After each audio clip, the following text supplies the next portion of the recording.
कुणबी प्रमाणपत्र देण्यासाठी आवश्यक असलेला वंशावळी शोधण्यावरती राज्य सरकार आता एक महत्त्वाचा निर्णय घेणार आहे। वंशावळींचे दस्तऐवज छाननी करण्यासाठी शासनाकडून वेगळी समिती आता स्थापन होणार आहे।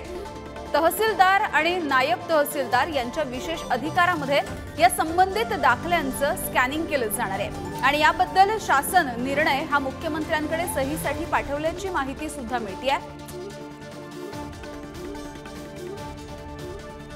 आणि या सगळ्याविषयी बोलूयात। आमचे प्रतिनिधी ओमकार वाबळे सध्या आपल्या सोबत आहेत। ओमकार, काय असणार आहे हा मोठा निर्णय? वंशावळी शोधण्यावरती आता राज्य सरकार हा महत्त्वाचा निर्णय घेते आहे।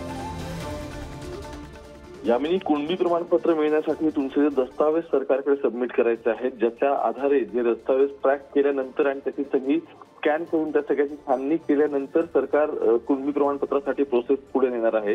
यामध्ये वंशावळीचा डेटा फार महत्त्वाचा आहे। ज्या ज्या ठिकाणी तुमच्या वंशावळी सापडल्या आहेत त्या भौगोलिकदृष्ट्या वेगवेगळ्या ठिकाणी असतील तरी फरक पडत नाही, पण महत्त्वाचं म्हणजे ज्या ठिकाणी तुमचे पूर्वज किंवा तुमचे जे वंश होते हे वंश कुणबी होते या संदर्भातले तुम्हाला पुरावे असतील तर ते ट्रॅक करण्यासंदर्भात सरकारने एक महत्त्वाची समिती स्थापन करण्याचा निर्णय घेतलाय। तर दोन पातळीवरती कामं होतील। एक म्हणजे आता मागासवर्ग आयोग ज्या क्युरिटी पिटिशन संदर्भात आणि मागासवर्ग आयोग जो मराठा समाज शैक्षणिक आणि सामाजिक दृष्ट्या मागास या संदर्भातला डेटा गोळा करतोय, तर दुसरीकडे कुणबी प्रमाणपत्रासंदर्भात जे 54 लाख नोंदी आहेत त्याच्यापेक्षा जास्त आणि त्या नोंदींमध्ये जे टेक्निकल फॉल्ट आहेत, अजून काही तांत्रिक बाबी पूर्ण व्हायच्यात, काही ठिकाणी अजून वंशावळींचा डेटा पूर्ण सापडलेला नाहीये।